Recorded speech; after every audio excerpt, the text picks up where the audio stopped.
സകല മാനത്തിനും പുകഴ്ചയും യോഗ്യനായ കർത്താവിൻ്റെ നാമം ഇന്ന് പൽക്കാലം വാഴ്ത്തപ്പെടുമാറാകട്ടെ. ഒരു പ്രാവശ്യം കൂടെ തിരുവചനവുമായി നിങ്ങളുടെ സമീപേ കടന്നു വരുവാൻ സ്വർഗത്തിലെ ദൈവം എനിക്ക് നൽകിയ നല്ല അവസരത്തിനായിട്ട് ഞാൻ കർത്താവിനെ സ്തുതിക്കുന്നു. നിങ്ങളെല്ലാവരും ശുഭമായിരിക്കുന്നു എന്ന് ഞാൻ കർത്താവിൽ വിശ്വസിക്കുന്നു. കഴിഞ്ഞ നാളുകളിൽ കർത്താവ് നമ്മളെ വിവിധ സ്ഥാനങ്ങളിൽ അത്ഭുതകരമായി വഴി നടത്തിയത് ഓർത്ത് ഞാൻ ദൈവത്തെ സ്തുതിക്കുന്നു. ഇന്ന് പൽക്കാലം അല്പസമയത്തെ ചിന്തയ്ക്കായി ലൂക്കോസിൻ്റെ സുവിശേഷം 23-ാം അധ്യായം അതിൻ്റെ 39-40 വാക്യങ്ങൾ ഞാൻ വായിക്കുന്നു. തൂക്കിയ ദുഷ്പ്രവൃത്തിക്കാരിൽ ഒരുത്തൻ, നീ ക്രിസ്തുവല്ലയോ, നിന്നെ തന്നെയും ഞങ്ങളെയും രക്ഷിക്കായി എന്ന് പറഞ്ഞ് അവനെ ദുഷിച്ചു. നമ്മൾ ലൂക്കോസിൻ്റെ സുവിശേഷം 23-ാം അധ്യായം വായിക്കുമ്പോൾ യേശു ക്രിസ്തുവിൻ്റെ ക്രൂശീകരണത്തെക്കുറിച്ച് അവിടെ വിവരിച്ചിരിക്കുന്നത് നമുക്ക് കാണുവാൻ കഴിയുന്നു. ഈ 39 മുതൽ 43 വരെയുള്ള വേദഭാഗങ്ങൾ ഒരു പ്രത്യേക സംഭവം അവിടെ വിവരിക്കുന്നത് നമുക്ക് കാണുവാൻ കഴിയുന്നു. തലയോടിയിടം എന്ന സ്ഥലത്ത് എത്തിയപ്പോൾ അവർ അവിടെ അവനെയും ദുഷ്പ്രവൃത്തിക്കാരെ ഒരുത്തനെ വലത്തും ഒരുത്തനെ ഇടത്തുമായി ക്രൂശിച്ചു എന്ന് അതിൻ്റെ 33-ാം വാക്യത്തിൽ പറയുന്നു. അന്നേരം യേശു ഇപ്രകാരം പറയുന്നു, പിതാവേ, ഇവർ ചെയ്യുന്നത് ഇന്നത് എന്ന് അറിയായിക്കൊണ്ട് ഇവരോട് ക്ഷമിക്കണമേ. അനന്തരം അവൻ്റെ വസ്ത്രം വിഭാഗിച്ച് ചീട്ടിട്ടു. ജനം നോക്കിക്കൊണ്ടു നിന്നു. ഇവൻ മറ്റുള്ളവരെ രക്ഷിച്ചുവല്ലോ, ദൈവം തിരഞ്ഞെടുത്ത ക്രിസ്തു എങ്കിൽ തന്നെത്താൻ രക്ഷിക്കട്ടെ എന്ന് പ്രധാനികളും പരിഹസിച്ചു പറഞ്ഞു. പടയാളികളും അവനെ പരിഹസിച്ചു. അടുത്തു വന്ന് അവന് പുളിച്ച വീഞ്ഞ് കാണിച്ചു. നീ യഹൂദന്മാരുടെ രാജാവെങ്കിൽ നിന്നെ തന്നെ രക്ഷിക്കായി എന്ന് പറഞ്ഞു. ഇവൻ യഹൂദന്മാരുടെ രാജാവ് എന്ന ഒരു മേലെഴുത്ത് അവൻ്റെ മീതെ ഉണ്ടായിരുന്നു. അപ്പോൾ യേശു ക്രിസ്തുവിൻ്റെ വിചാരണയ്ക്ക് ശേഷം അവനെ ക്രൂശിൽ തറയ്ക്കുന്ന രംഗം നമുക്ക് കാണുവാൻ കഴിയുന്നു.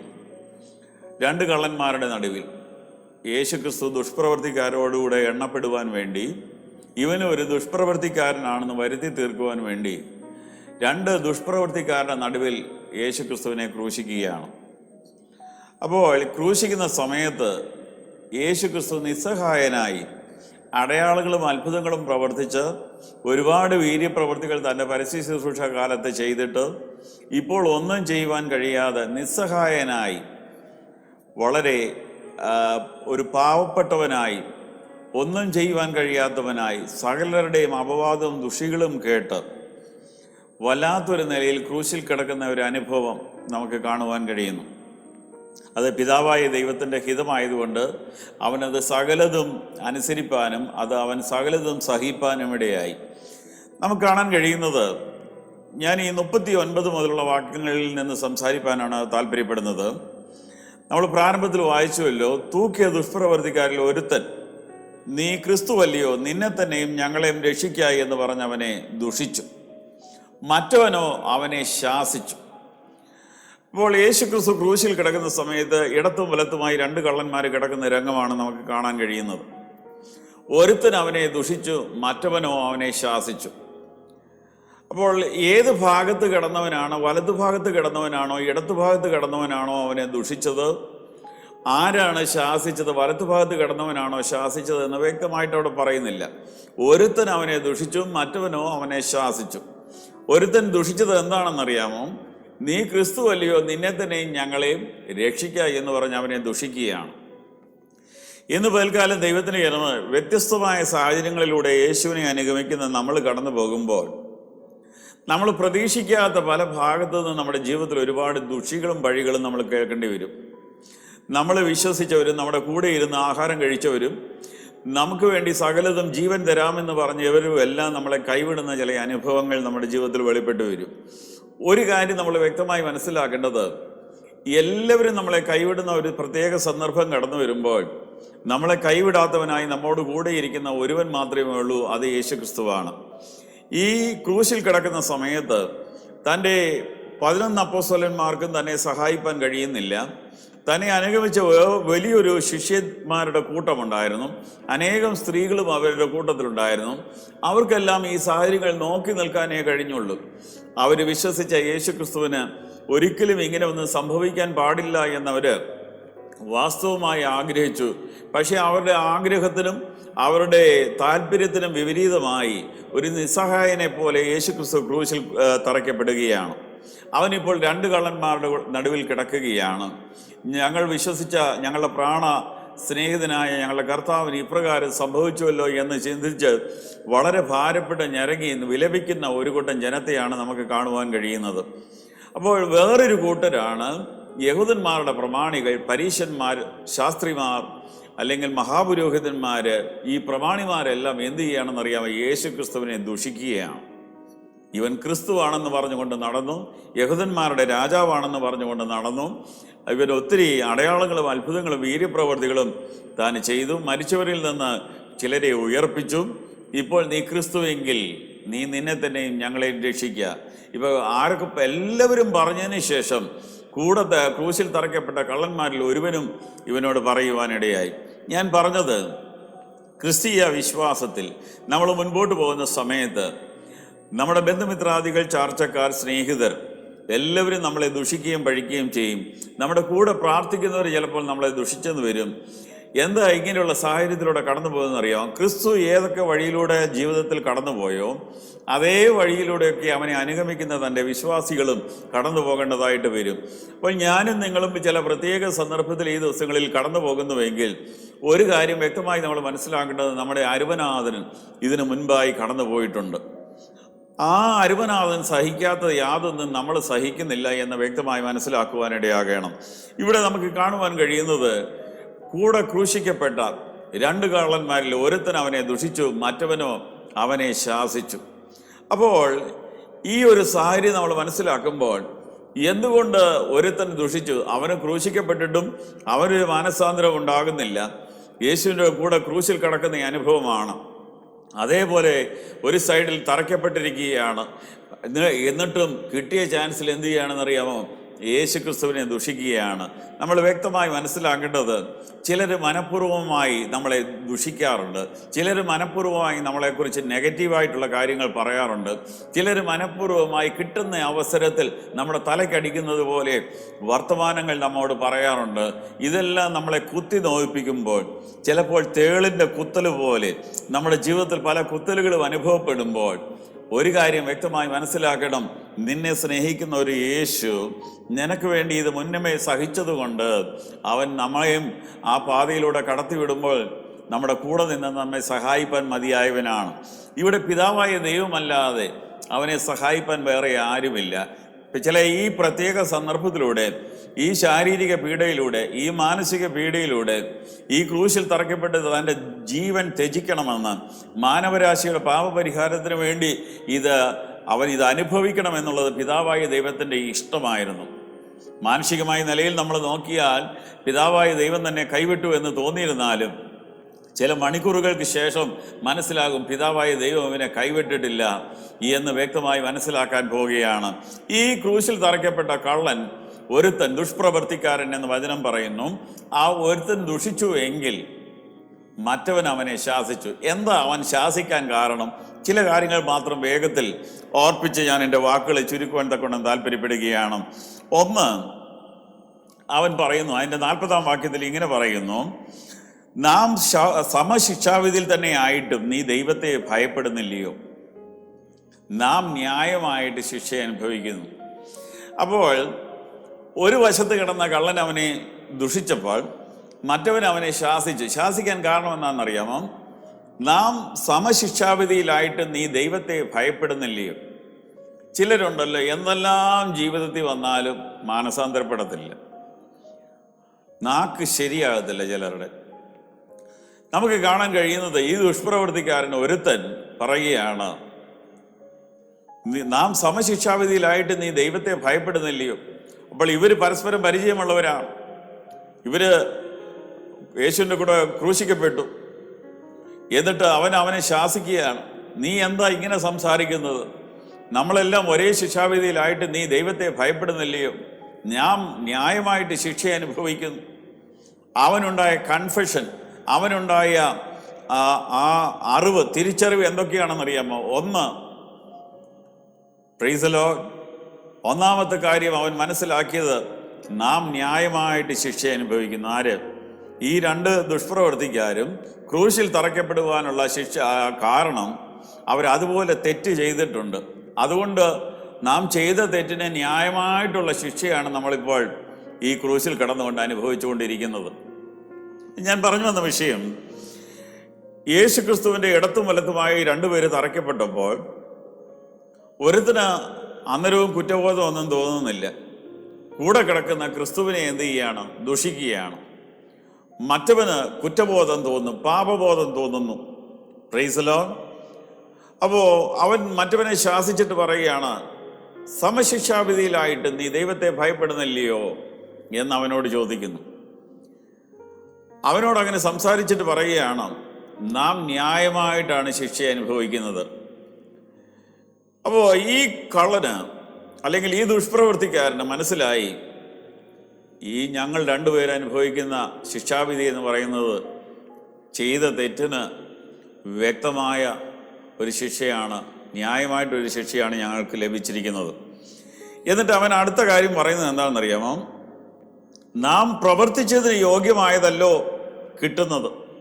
നാം പ്രവർത്തിച്ചതിന് യോഗ്യമായിട്ടുള്ള ശിക്ഷാവിധിയാണ് നമുക്ക് കിട്ടുന്നത്. ഇവനോ അരുതാത്തതൊന്നും ചെയ്തിട്ടില്ല.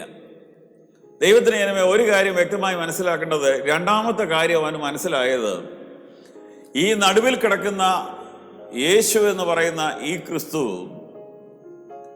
അരുതാത്തതൊന്നും ചെയ്യാതാണ് ഈ കൂടെ കിടന്ന് ഈ ശിക്ഷാവിധി അനുഭവിക്കുന്നത്. രണ്ടുപേരും ദുഷ്പ്രവർത്തിക്കാരാണ്. പക്ഷേ ഒരുത്തന് മാനസാന്തരം ഉണ്ടായി. അവന് കൂടെ കിടക്കുന്ന, നടുക്ക് കിടക്കുന്ന ക്രിസ്തു ആരാണെന്നും അവൻ്റെ വ്യക്തിപ്രഭാവം എന്താണെന്നും അവൻ്റെ മേൽ വ്യാപരിക്കുന്ന ദൈവത്തിൻ്റെ സാന്നിധ്യം എന്താണെന്നും വ്യക്തമായി തിരിച്ചറിയാൻ കഴിഞ്ഞു. അപ്പോൾ നടുക്ക് കിടക്കുന്ന ക്രിസ്തുവിനെ കുറിച്ച് അവൻ പറയുന്നത്, ഇവൻ അരുതാത്തതൊന്നും ചെയ്തിട്ടില്ല. നാം ന്യായമായി പ്രവർത്തിച്ചതിന് അല്ലെങ്കിൽ നാം പ്രവർത്തിച്ചതിന് തക്കതായ കൂലിയാണ് നമുക്ക് ലഭിച്ചിരിക്കുന്നത്. ഇന്ന് പകൽക്കാലം ദൈവത്തിന് ഒരു വിശ്വാസിക്ക് വേണ്ട ഏറ്റവും അത്യാവശ്യമായ ഒരു ഘടകമാണ് എന്താണെന്നറിയാം? കുറ്റബോധം. എന്തെങ്കിലും അരുതാത്തത് പറഞ്ഞു പോയാൽ, അരുതാത്തത് പ്രവർത്തിച്ചു പോയാൽ നിശ്ചയമായി നമുക്കൊരു കുറ്റബോധം ഉണ്ടാകണം. Price the Lord. ആ കുറ്റബോധത്തിൻ്റെ നടുവിൽ അനുദപിച്ച് ഏറ്റുപറയുവാനിടയാകണം. പലപ്പോഴും ഞാൻ കണ്ടിട്ടുള്ളത്,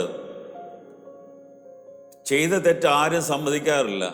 അത് എങ്ങനെയൊക്കെ ന്യായീകരിക്കാമോ, ഏതെല്ലാം നിലയിലൊക്കെ അത് വളച്ചൊടിച്ച് സമർത്ഥിക്കാമോ, അതിനുവേണ്ടി ശ്രമിക്കുന്ന ഒരു കൂട്ടം ജനത്തെയാണ് പലപ്പോഴും നമുക്ക് കാണുവാൻ കഴിയുന്നത്. എന്നാൽ ഇവിടെ നോക്കിയാൽ ഈ ദുഷ്പ്രവർത്തിക്കാരൻ പറയുന്നു, നാം പ്രവർത്തിച്ചതിന് യോഗ്യമായ ശിക്ഷയാണ് നമുക്ക് കിട്ടിയിരിക്കുന്നത്. ഇവനോ അരുതാത്തതൊന്നും ചെയ്തിട്ടില്ല. അപ്പോൾ ഇവന് രണ്ട് കാര്യങ്ങൾ അവിടെ തന്നെ ബോധ്യമായതായിട്ട് നമുക്ക് കാണാൻ കഴിയുന്നു. Price the Lord. ഞാൻ നേരത്തെ വിശ്വാസത്തിൽ വരുന്നതിന് മുൻപേ ഞാൻ നിന്ന സമൂഹത്തിൽ ഞാൻ പഠിച്ചത് ഇങ്ങനെയാണ്: ഇടത്തെ കള്ളൻ ദുഷിച്ചു. യേശുക്രിസ്തുവിൻ്റെ ഇടതുവശത്ത് കിടക്കുന്ന കള്ളൻ അവനെ ദുഷിച്ചു, വലത്തെ കള്ളൻ മാനസാന്തരപ്പെട്ടു എന്നാണ്. ഞാൻ ഈ വചനം വായിച്ചു നോക്കിയപ്പോൾ അങ്ങനെ ഇടത്തെ കള്ളൻ യേശുവിനെ ദുഷിച്ചു എന്നും വലത്തെ കള്ളൻ മാനസാന്തരപ്പെട്ടു എന്നും എങ്ങും എഴുതിയിട്ടില്ല. ഒരുത്തൻ അവനെ ദുഷിച്ചു, മറ്റവൻ അവനെ ശാസിച്ചു. ഇതാണ് വചനത്തിൽ കാണാൻ കഴിയുന്നത്. ഇടത്ത് കിടക്കുന്നയാളാണോ വലത്ത് കിടക്കുന്നയാളാണോ എന്ന് വ്യക്തമായിട്ട് നമുക്ക് അറിയത്തില്ല. പക്ഷേ ചിലരുടെ പഠിപ്പിക്കലുകൾ അങ്ങനെയാണ്: ഇടതുവശത്തുള്ളത് മോശമാണ്, വലതുവശത്തുള്ളതാണ് നല്ലത്. Price the Lord. ഈ ഇടത്ത് കൈയും വലത്ത് കൈയും എല്ലാം സ്വർഗത്തിലെ ദൈവമാണ് സൃഷ്ടിച്ചത്. പിന്നെ ഓരോരുത്തരുടെ പ്രായോഗിക സൗകര്യം അനുസരിച്ച് ചിലർ വലത് കൈ എഴുതാൻ ഉപയോഗിക്കുന്നു, ചിലർ ഇടത് കൈ എഴുതാൻ ഉപയോഗിക്കുന്നു. Price the Lord. ചിലർ നല്ലതെന്ന് കരുതുന്നത് വലതു ഭാഗമാണ്, ചിലർ ഇടതുവശം നല്ലതായിട്ട് കരുതുന്നു. എങ്ങനെയും ആയിക്കൊള്ളട്ടെ, ഞാൻ പറഞ്ഞത് ഇടത്തെ കള്ളനാണ് ദുഷിച്ചതെന്നും വലത്തെ കള്ളനാണ് മാനസാന്തരപ്പെട്ടതെന്നും എങ്ങും എഴുതിയിട്ടില്ല. നമുക്ക് കാണാൻ കഴിയുന്നത്, ഞാൻ വേഗത്തിൽ മുൻപോട്ട് പോകട്ടെ. മൂന്നാമത്തെ കാര്യം ഈ ദുഷ്പ്രവർത്തിക്കാരന് മനസ്സിലായത് എന്താണെന്നറിയാമോ? പിന്നെ അവൻ യേശുവോട് നോക്കി, നീ രാജ്യത്വം പ്രാപിച്ചു വരുമ്പോൾ എന്നെയും ഓർത്തുകൊള്ളണമേ എന്ന് പറഞ്ഞു. Price the Lord. അപ്പോൾ ക്രിസ്തു ആരാണെന്ന് ഈ ഒരു ദുഷ്പ്രവൃത്തിക്കാരൻ മനസ്സിലാക്കി. അവന് ജീവിതത്തിൽ ചെയ്ത തെറ്റിനെ കുറിച്ചൊരു പാപബോധമുണ്ടായി. എന്നിട്ട് യേശുവിനോട് നോക്കി പറയുവാണ്, ഇവൻ സാക്ഷാൽ ക്രിസ്തുവാണെന്ന് അവൻ ക്രൂശിൽ കിടക്കുമ്പോൾ അവന് വ്യക്തമായി മനസ്സിലായി. ഇന്ന് പൽക്കാലം ദൈവത്തിന് ജനമേ, നമ്മൾ വിശ്വാസ ജീവിതത്തിൽ ആരെയാണ് അനുഗമിക്കുന്നത്? ആരിലാണ് നമ്മൾ ജീവിക്കുന്നത്? ആർക്ക് വേണ്ടിയാണ് നമ്മൾ ജീവിക്കുന്നതെന്ന് വ്യക്തമായൊരു ബോധ്യം നമുക്കുണ്ടാകണം. നമ്മൾ ക്രിസ്തുവിന് വേണ്ടിയാണ് ജീവിക്കുന്നത്, ക്രിസ്തുവിനെയാണ് നമ്മൾ അനുഗമിക്കുന്നത്, ലോകത്തിൻ്റെ രക്ഷിതാവായ ക്രിസ്തുവിനെയാണ് നമ്മൾ അനുഗമിക്കുന്നുള്ളൊരു ഉത്തമ ബോധ്യം നമ്മുടെ ജീവിതത്തിൽ ഉണ്ടായിരിക്കണം. Price the Lord.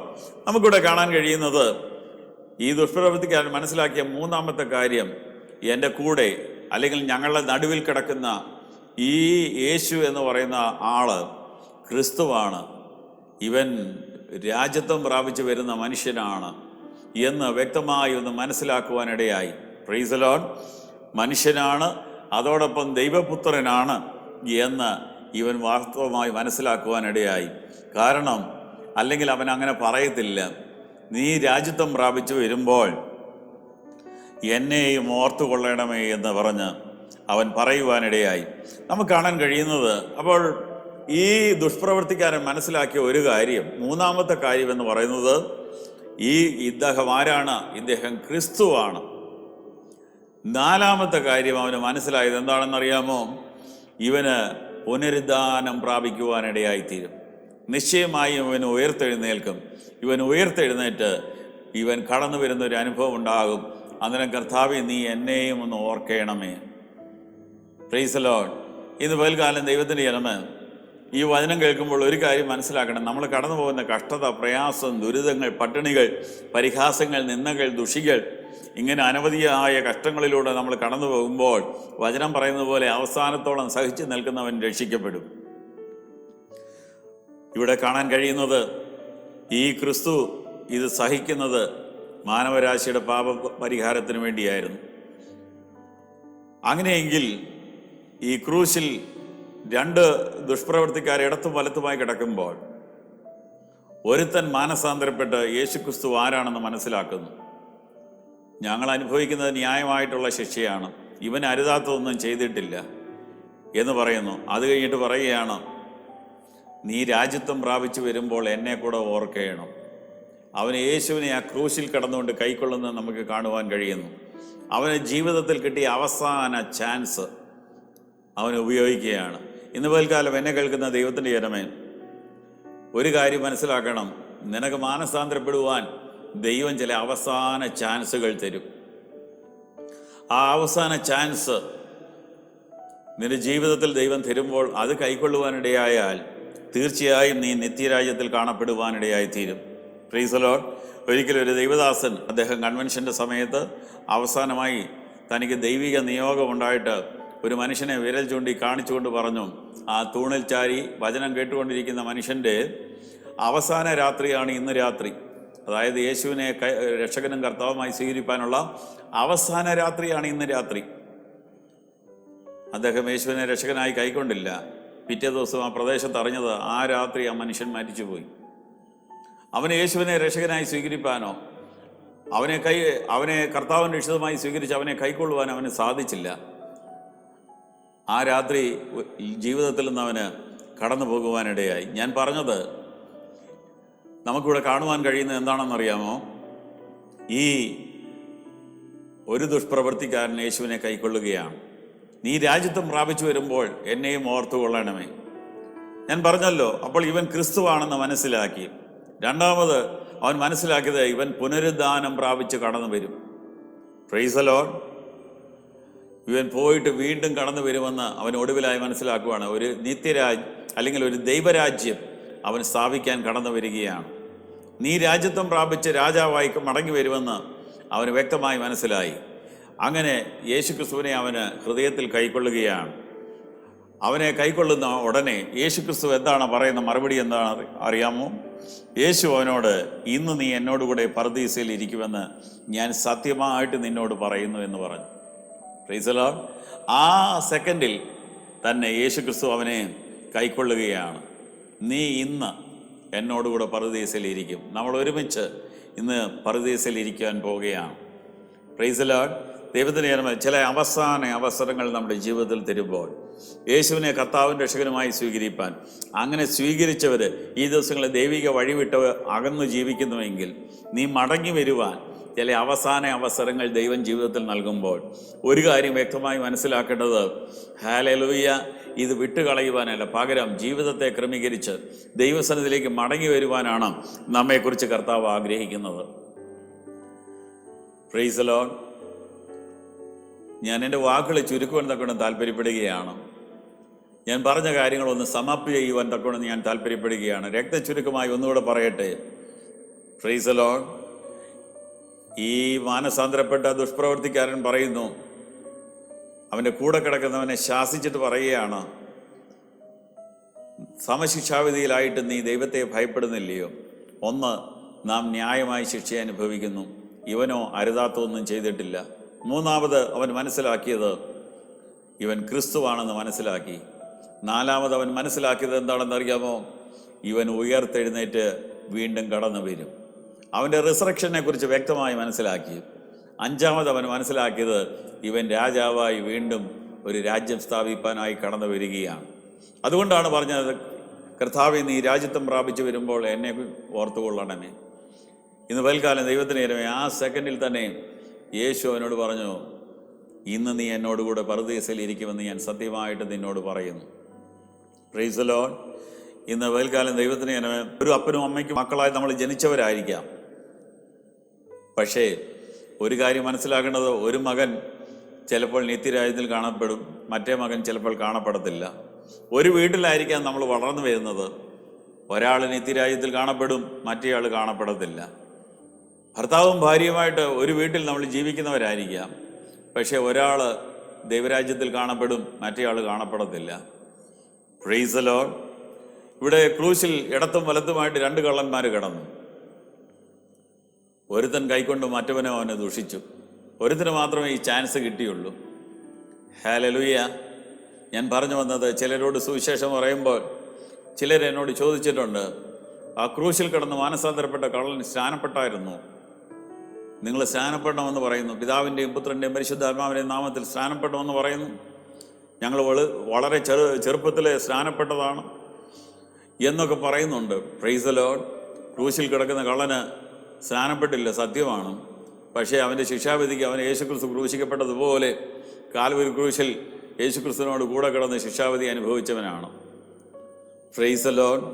അവന് ലഭിക്കേണ്ട അവസാന അവസരമാണ് അവന് ലഭിച്ചത്. യേശുക്രിസ്തു വാസ്തവമായിട്ട് അവനോട് പറഞ്ഞു, ഇന്ന് നീ എന്നോട് കൂടെ പറുദീസയിൽ ഇരിക്കും. Price the Lord. ഈ ദിവസങ്ങളിൽ കർത്താവിൻ്റെ കൽപ്പന അനുസരിക്കുവാൻ നമ്മൾ പലപ്പോഴും ഉപാധികൾ പറഞ്ഞു ഒഴിയുമ്പോൾ ഈ സംഭവമൊന്നും ഉപാധി പറഞ്ഞു ഒഴിയുവാനുള്ള അവസരങ്ങളല്ല. അവൻ സത്യമായി ശിക്ഷാവിധി അവൻ അനുഭവിച്ചു. അവൻ കൂടെ കിടന്ന്, യേശുവിൻ്റെ കൂടെ കിടന്ന് ക്രൂശിൽ കിടന്ന് അത് അനുഭവിപ്പാനിടയായി. ക്രിസ്തീയ കുടുംബത്തിൽ ജനിച്ചതുകൊണ്ടോ ക്രിസ്തീയ മാതാപിതാക്കൾക്ക് അവരുടെ ശിക്ഷണത്തിൽ നമ്മൾ വളർന്നതുകൊണ്ടോ ഒരിക്കലും നമ്മൾ ക്രിസ്ത്യാനിയായി തീരുകയില്ല. വാസ്തവമായി യേശു ക്രിസ്തുവിനെ കർത്താവും രക്ഷകനുമായി സ്വീകരിച്ച് അവൻ്റെ കൽപ്പനയനുസരിച്ച് ഒരു വിശുദ്ധ ജീവിതം നയിക്കുന്നവർക്ക് വേണ്ടി മാത്രമേ ഈ ദൈവരാജ്യം അവകാശമാക്കുവാൻ കഴിയുകയുള്ളൂ. ഇന്ന് പൽക്കാലം ദൈവത്തിന് ജനമേ, ഞാനും നിങ്ങളും വിശ്വാസ ജീവിതത്തിൽ വർഷങ്ങളായി മുൻപോട്ട് പോയിക്കൊണ്ടിരിക്കുമ്പോൾ വാസ്തവമായി നിത്യരാജ്യം അവകാശമാക്കുവാൻ നമുക്ക് സാധിക്കുമോ ഇല്ലയോ എന്ന് ഈ ദിവസങ്ങളിൽ നമ്മളൊരു ആത്മപരിശോധന നടത്തേണ്ടത് ആവശ്യമാണ്. നമ്മൾ എവിടെ നിൽക്കുന്നു, എങ്ങനെയായിരിക്കുന്നു എന്നൊന്ന് ചിന്തിച്ച് ഈ ദിവസങ്ങളിൽ നമ്മൾ മുൻപോട്ട് പോകുന്നുവെങ്കിൽ വാസ്തവമായി നമുക്ക് ആ ദൈവരാജ്യം അവകാശമാക്കുവാൻ കഴിയുമെന്ന് വചനം നമ്മോട് വ്യക്തമായി വിളിച്ചു പറയുന്നു. ഒരു നിമിഷം നമ്മുടെ കണ്ണുകളിൽ അടയ്ക്കാൻ നമുക്ക് പ്രാർത്ഥിക്കാം. പരിശുദ്ധ പിതാവേ, നല്ല പകൽക്കാലത്തിനായി സ്തോത്രം ചെയ്യുന്നു. ഒരു പ്രാവശ്യം കൂടെ തിരുസന്നിധിയിലേക്ക് ഇന്ന് പകൽക്കാലം അടുത്ത് വരുവാൻ നിങ്ങളെ സഹായിച്ച വിധങ്ങൾക്കായി സ്തോത്രം. കഴിഞ്ഞ ദിനങ്ങളിൽ വ്യത്യസ്ത സ്ഥാനങ്ങളിൽ ഞങ്ങളെ ഓരോരുത്തരെയും നീ ഇവിടുന്ന് കാത്തു പരിപാലിച്ച വിധങ്ങൾക്കായി സ്തോത്രം. കർത്താവേ, ഈ വചനം കേൾക്കുന്ന എല്ലാ പ്രിയപ്പെട്ടവരെയും നിന്റെ കരങ്ങളിലേക്ക് ഏൽപ്പിക്കുന്നു. നീ ഞങ്ങളെ ഒരുമിച്ച് അനുഗ്രഹിക്കുമാറാകണമേ. കർത്താവേ, ഈ ചുരുങ്ങിയ സമയം തിരുവചനത്തിൽ നിന്ന് സംസാരിപ്പാൻ എളിയവനെ നീ ഇവിടുന്ന് ബലപ്പെടുത്തിയതിനാൽ സ്തോത്രം. ഇത് കേൾക്കുന്നവർക്ക് നീ അനുഗ്രഹമാക്കി തീർക്കുമാറാകണമെന്ന് പ്രാർത്ഥിക്കുന്നു. നിന്റെ അത്ഭുതത്തിൻ്റെ പ്രവൃത്തി നീ അവരുടെ ജീവിതത്തിൽ ചെയ്യുമാറാകണം. വലിയ അത്ഭുതങ്ങൾ, അടയാളങ്ങൾ ഈ ദിവസങ്ങളിൽ നിന്റെ മക്കളുടെ ജീവിതത്തിൽ കാണുവാൻ കർത്താവേ നീ അവനെ സഹായിക്കണമെന്ന് പ്രാർത്ഥിക്കുന്നു. ഈ വചനം കേൾക്കുന്ന പ്രിയപ്പെട്ടവർ തങ്ങളുടെ ആത്മീയ ജീവിതത്തെ ഒന്ന് പരിശോധിക്കുവാൻ, ദൈവകൃപയിലേക്ക് അടുത്തു വരുവാൻ, ഇതുവരെ അങ്ങേ കർത്താവിൻ രക്ഷകനുമായി സ്വീകരിക്കാത്ത പ്രിയപ്പെട്ടവർക്ക് അങ്ങേ കർത്താവിൻ രക്ഷകനുമായി സ്വീകരിച്ച് അങ്ങയുടെ കൽപ്പനയനുസരിച്ച് ഒരു വിശുദ്ധ ജീവിതം നയിപ്പാൻ നിന്റെ മക്കളെ നീ അവിടെ സഹായിക്കണമെന്ന് പ്രാർത്ഥിക്കുന്നു. ഇന്ന് പൽക്കാലം നിന്റെ മക്കളെ അങ്ങയുടെ നാമത്തിൽ അടിയൻ അനുഗ്രഹിച്ച് പ്രാർത്ഥിക്കുന്നു. പ്രാർത്ഥന കേട്ടതിനാൽ സ്തോത്രം. യേശു ക്രിസ്തുവിൻ്റെ വലിയേറെ നാമത്തിൽ തന്നെ.